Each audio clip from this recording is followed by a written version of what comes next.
राजा रघुवंशी हत्याकांड में की जांच में कुछ ऐसा पता चला जिसे देखकर आप चौंक जाएंगे, जिसे सुनकर आप चौंक जाएंगे।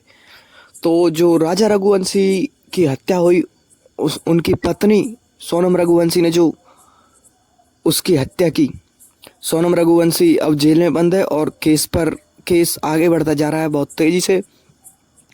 तो इतने दिन हो गए हैं सोनम को जेल में बंद हुए, वो उसकी गतिविधियां जेल में नजर आई हैं। सोनम को फोन करने की इजाज़त दी गई है।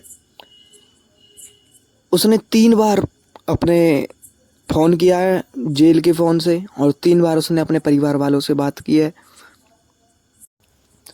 और जब उसने फ़ोन करने की इच्छा जाहिर की पुलिस के सामने जेल से, तो उसकी बात करवाई गई और उसने 2 लोगों से बात करने की इच्छा जाहिर की। उसने कहा, एक तो मुझे अपने भाई से बात करनी है और एक अपने पिता से। उनका भाई गोविंद और उनके पिता देवी, इन दोनों से उसको बात करनी थी। जो उसकी बात 3 बार जेल से हुई हैं अपने परिवार वालों से, उसमें उसकी बातें हुई हैं।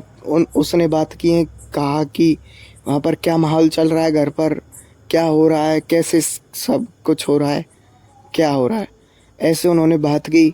और कई बार अपने पिता से बात करते करते वो रो भी पड़ी।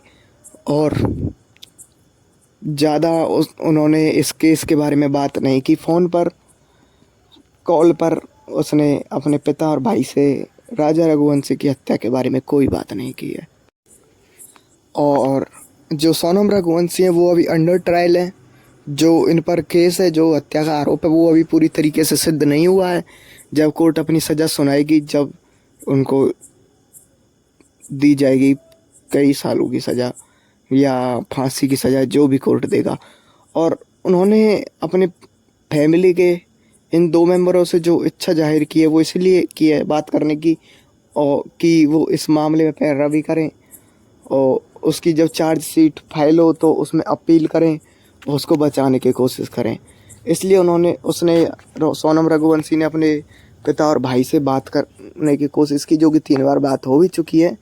और अब मुलाकात की भी सोनम रघुवंशी की अपील सामने आई है।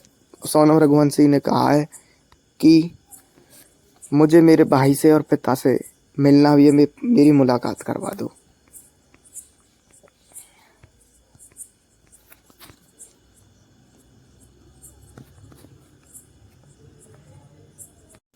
और इस केस में जैसे ही जांच आगे बढ़ेगी, हम आपको जानकारी देते रहेंगे। मिलते एक और नई वीडियो में एक और नई जानकारी के साथ, आपके साथ एनएन न्यूज।